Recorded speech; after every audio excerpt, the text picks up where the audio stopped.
Alright, so Death Sight's overall attack power was greater than Ultron's, but the problem was its weapon storage was not big enough to keep the massive beam lance, so we decided to strip it down and give all of its parts to Ultron. We will bring Death Sight back when we need Resner to rejoin the team, which will be after we beat the moon bases. Sound good for now? Sounds good to me. Alright. So, let's rearm and then let's head to the moon. Alright. I'm going to take a quick ride around the moon real quick to pinpoint all of the bases because, alright, there's this one, and then I think there was a second one on the way to the giant G system, wasn't there? Yeah. It's like, because there's no, yeah. Actually, no, that is the giant G system. Alright, so there's that. I'm pretty sure, I thought we passed over, yeah, there's no map data. I thought we passed over two of them on the way to the giant G system. One of them we actually have to land somewhere else. Yeah, I think we have to land somewhere else and then walk to that one. But that one is the one we're not ready for yet. Because they got a lot of stuff in there. Good lord, you have to walk to that one too, don't you? Yep. Is this one where... Okay. So, alright. No, that's the second one. Alright, so the third one is off in this direction.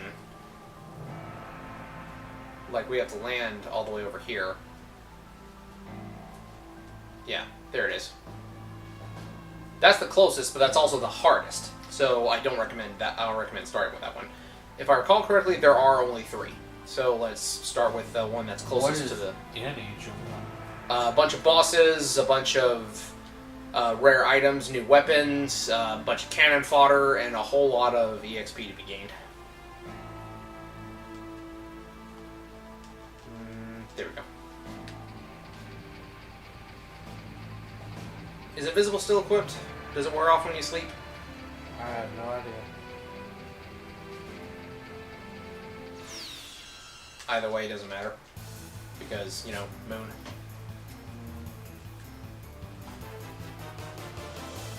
How many times do we have to teach you this lesson, old man? Actually, I should be saying that to the Psycho Gundam instead. How many of those things have we killed already? A lot.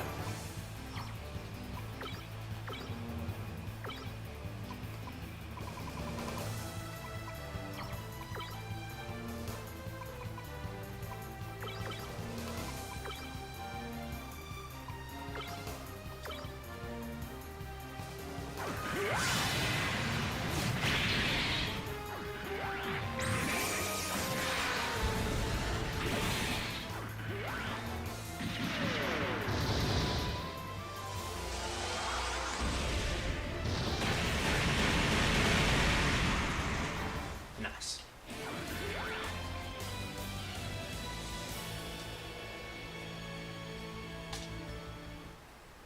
That's a pretty good drop.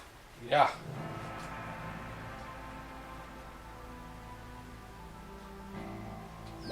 Alright, just to make sure, we're going to go ahead and cast Invisible. And I'm going to go ahead and prepare Fritz.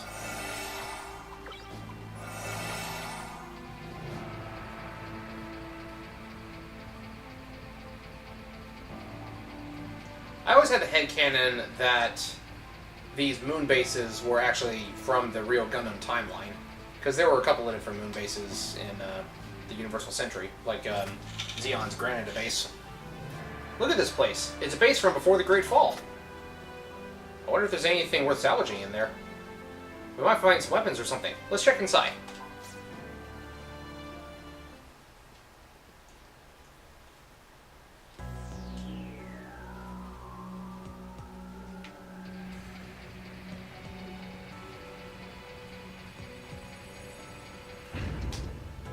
There's one particularly nasty boss in the third moon base that,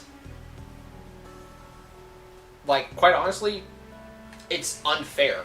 Because it uses beam-based weaponry, yet its ultimate attack cannot be blocked with beam field. Ew. That's That's not even fair. Just the laws of the universe mean nothing. So I'm guessing it just can't be blocked at all? Unless you use double shield. But just like, why even bother? Alright, so let's start counterclockwise.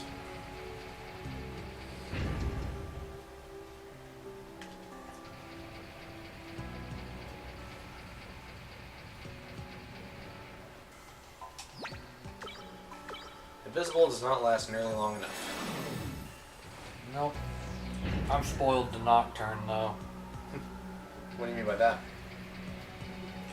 The invisible equivalent lasts a long time. Good, good. Unless you're on the world map, and then it's really quick, but... Let's get some max repels in here. Getting tired of fighting these Zubats. Are they even really Zubats in here? No. I'd say they're more like Crobats.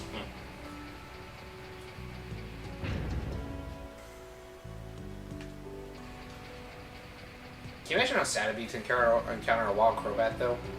Because Crobats... Oh, yeah. Crobat's one of those evolutions that only happens if it has a strong enough bond with its trainer. And your trainer's just like, let it go. Oh, right. It's one of these kind of rooms.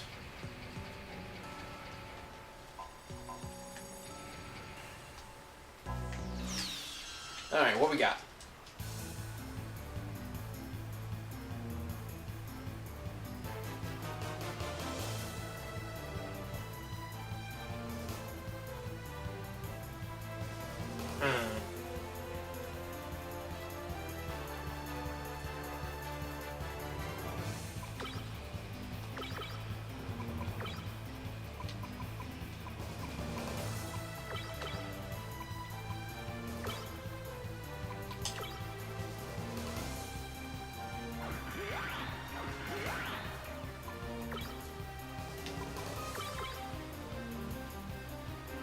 I should have terror balled everybody. I keep forgetting that random encounters, it's a good idea to like shock, stun, and terror them so that way they can't use techniques or anything. Yeah.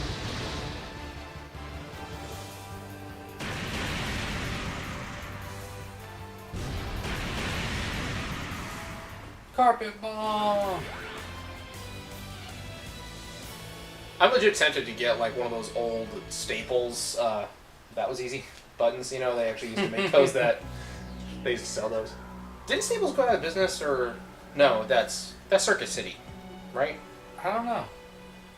They both have a red logo and they both sell some similar appliances, I think. I don't know what I'm talking about. I think I'm getting two brands mixed up in my head, but yeah, I want to get one of those, that was easy, buttons. Just for whenever we have these kind of moments.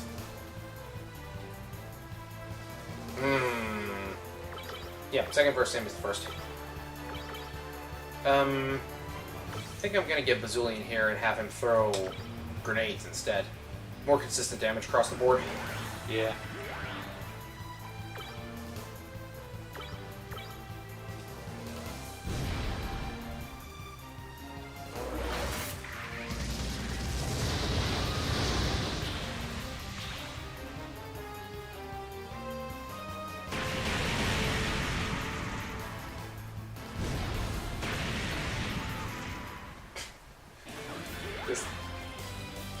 These grenades, they made me laugh just because, like, got all these guns and then literally just gonna throw a mobile suit sized hand grenade.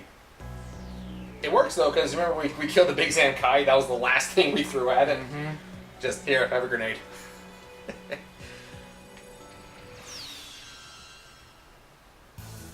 I guess this background, the diamond almost looked green.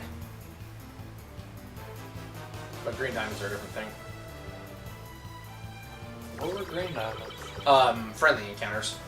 I think they only appeared once, maybe twice, and that was like toward the beginning of the game.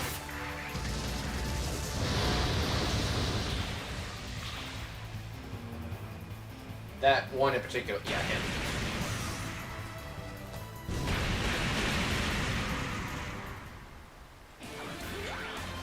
So yeah, this moon base isn't really too terribly difficult.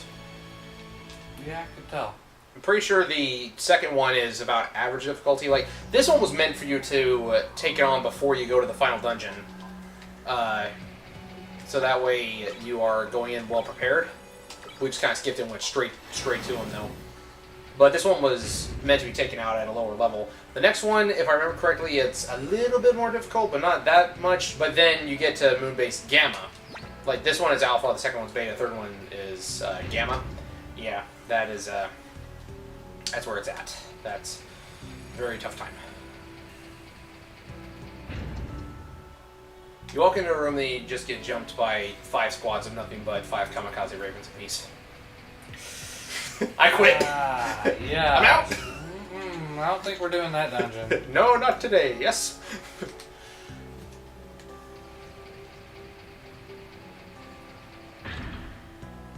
Okay.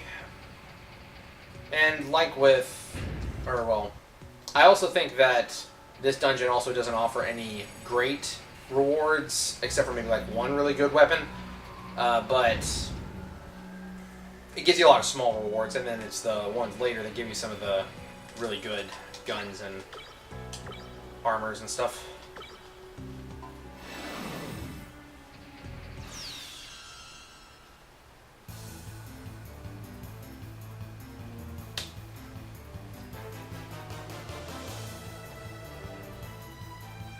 I've always liked the soundtrack for this game. It's not necessarily... it's pretty bumping, isn't it? It's not necessarily epic, but it's like... It's good, easy listening. Yeah, it's catchy. Yeah. Dickens Rock is like very, very catchy. Very jazzy. That piano. And of course, I've already said it before, my favorite track from the whole soundtrack is the Four Kings theme.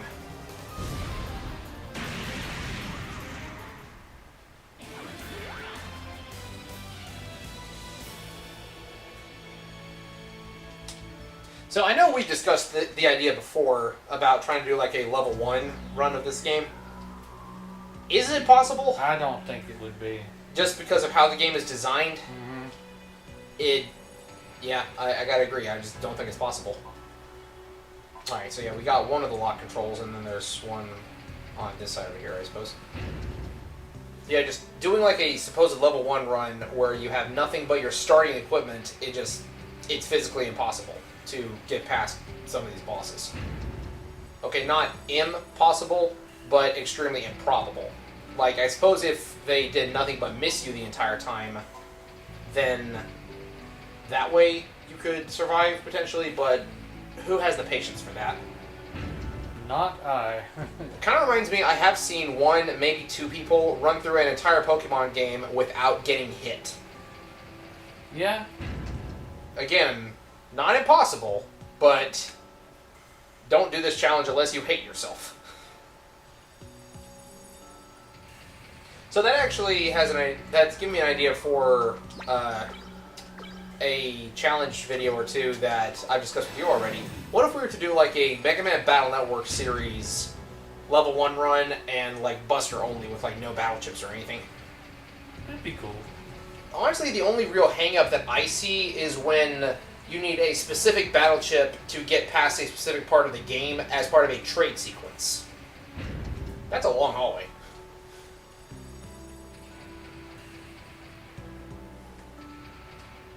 No treasure chests in here? Okay. What we got? Alright, boss time. What is it? Another Psycho Gundam, Perfect Zeong. I think it's Perfect Zeong. That's Zeong with legs. Yeah, because, you know, technically the Zeongs that... Oh, pfft, that's it.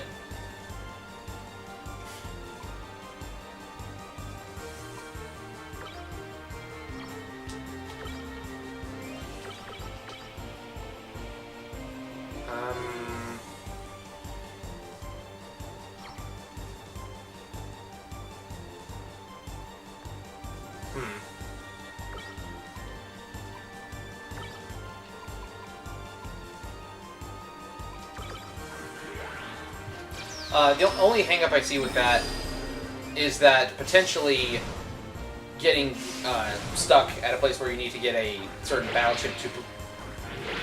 Really?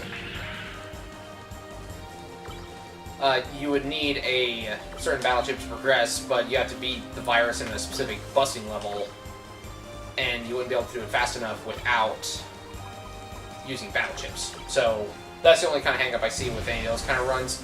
Level 1 runs, I think they're doable. Just make sure you don't pick up any of the HP memories, and don't equip any power-ups or styles or magic customizers, etc. Only big problem I see with that would be in like battle number 3, or if you have enemies that recover HP or regenerate their defense too fast or something like that.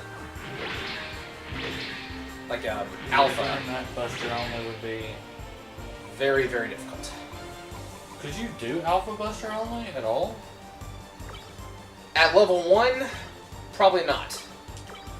I mean, it might be theoretically possible, but it would take expert maneuverability.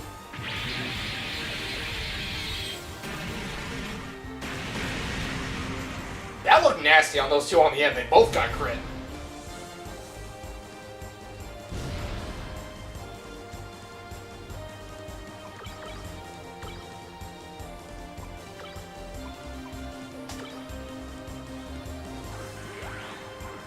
It kind of bugs me that he hasn't even used any, like, techniques or anything aside from just his arm guns. Like, why are you not using something cooler? No.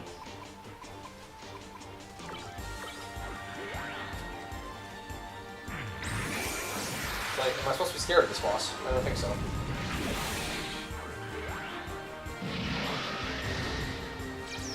Wait. Is that what I selected with Hal? Yeah. I meant to click Beam Scissors, so I don't know why I did that. I kind of zoned out there for a second. But yeah, I definitely want to do some challenge runs at Battle Network. Or here's one that I've been thinking about that is definitely doable. It would just take a lot of RNG abuse and soft resetting. No-hit run of Battle Chip Challenge.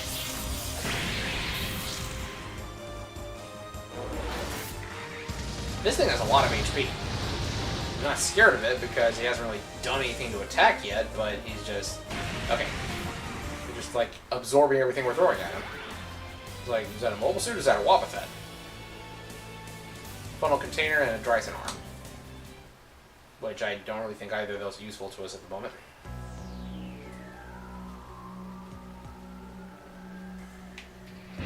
Alright, and what is further in?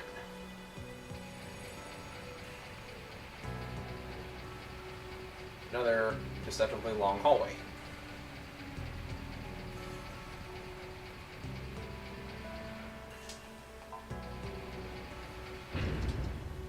Random encounter as soon as you hit the door. Sounds about right.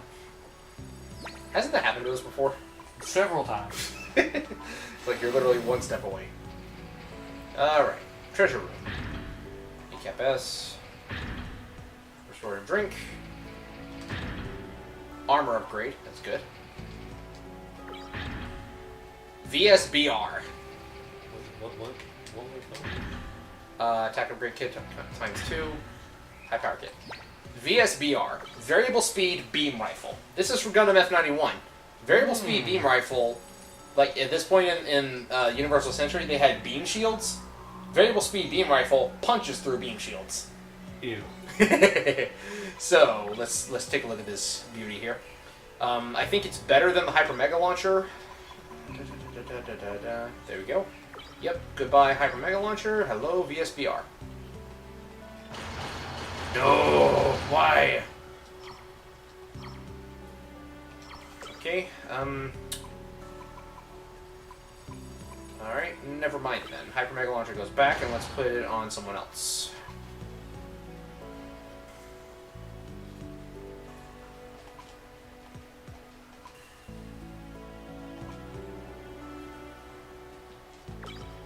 The Dober gun is better. I guess we are going to put it on Aeon, but we're just going to have to ditch either the Beam Saber or the active cannons. Ditch beam saber? Yeah. Yeah. Hello, VSBR. Okay, there has to be a way to make this work. Is there?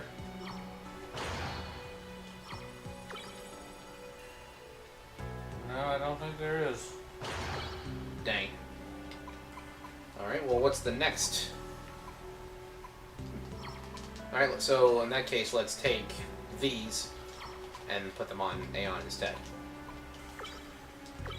There we go. And let's give her back her beam saber.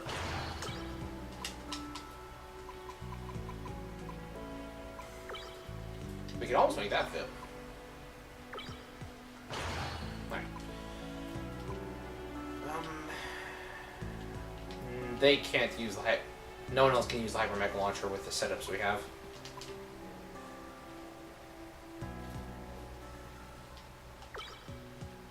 Can they? I don't think so. Nah, that 2, 4, 6, 7. No, it wouldn't fit because of the scythe. Alright. I think that's a good setup for now.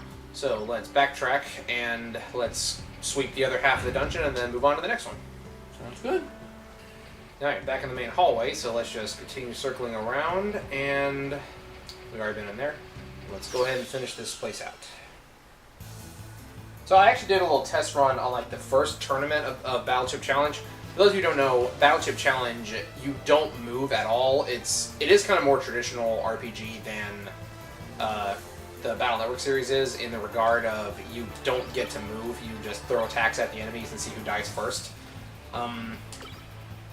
So it is possible to avoid getting hit in the first tournament if you have the right battle chips. So the idea would be go through the entire main story of the game and not take a single hit.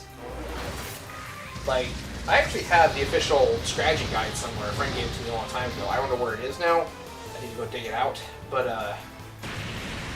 you can theoretically plan ahead for every possible encounter, adjust your battle chip deck accordingly, and then just do everything it takes to knock you hit. Just either continuously spam invisible or defensive chips and just repel everything.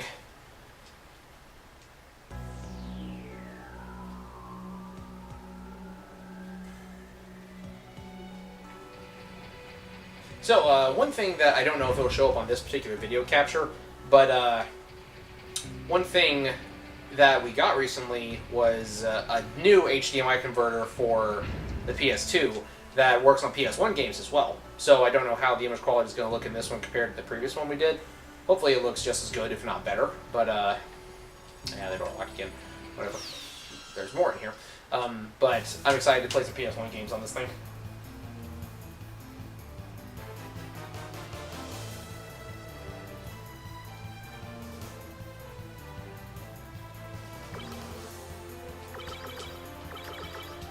During another situation, we had the Giant G system where he just repeatedly spammed the X button and just carpet bomb everything into submission.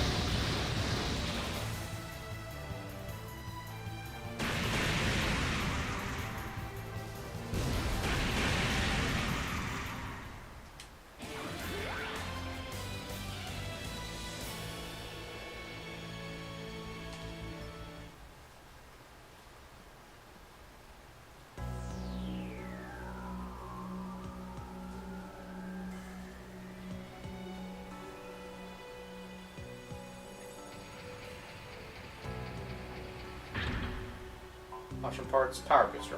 Oh, that's pretty cool. Already got those though.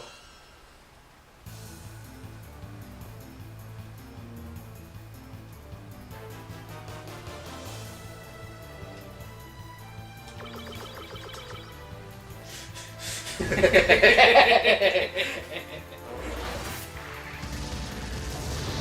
didn't want to do this, but I think I might have to go back to Earth and just crash on someone's couch and restore the TP before we come back.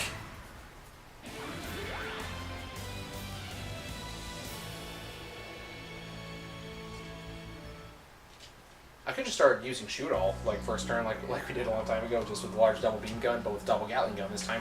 Yeah. Same on the TP, just shoot everything.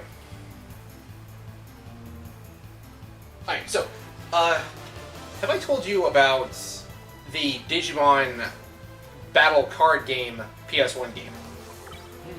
Alright, so you know how Pokemon did their own kind of thing with that? And it was for the Game Boy, and I personally didn't think it was that great. So, Digibattle Card Game on the PS1, again, I'm not going to say it's great, but it's got its own charm to it. And you get to fight, like, all of the main Digimon characters, both Digimon and human. And they each have their own deck that's themed around their characters and their abilities and all that. And when you get to Metal Garurumon, his deck, at least the first time you fight him, is named the Shoot Everything deck. I think on subsequent rematches it's just changed the name to Shooter deck, but during the first round it's Shoot Everything. That's a game that I kind of want to play again. Just, oh yeah, I forgot he's immune to bullets.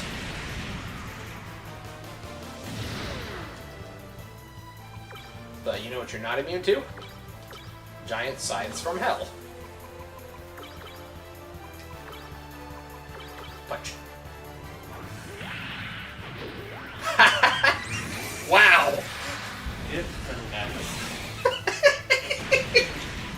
That was just straight up insulting. Yeah. He's got a massive sword. I ran over there and punched him and then dodged his counter swing. Disrespect!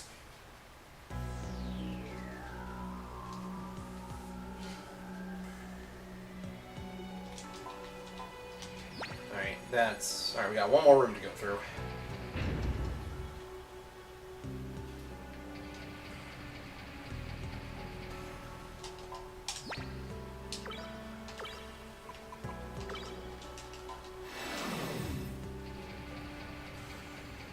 We need to check back with Unicorn headquarters and see if there's any other items we can buy. Like, I think they sell restorative drinks there, and they might sell, I think it's called camouflage kits.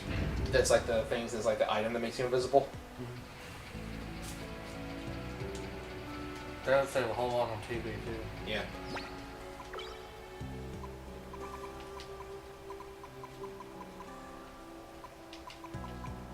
Do we own any at the moment? I don't think so.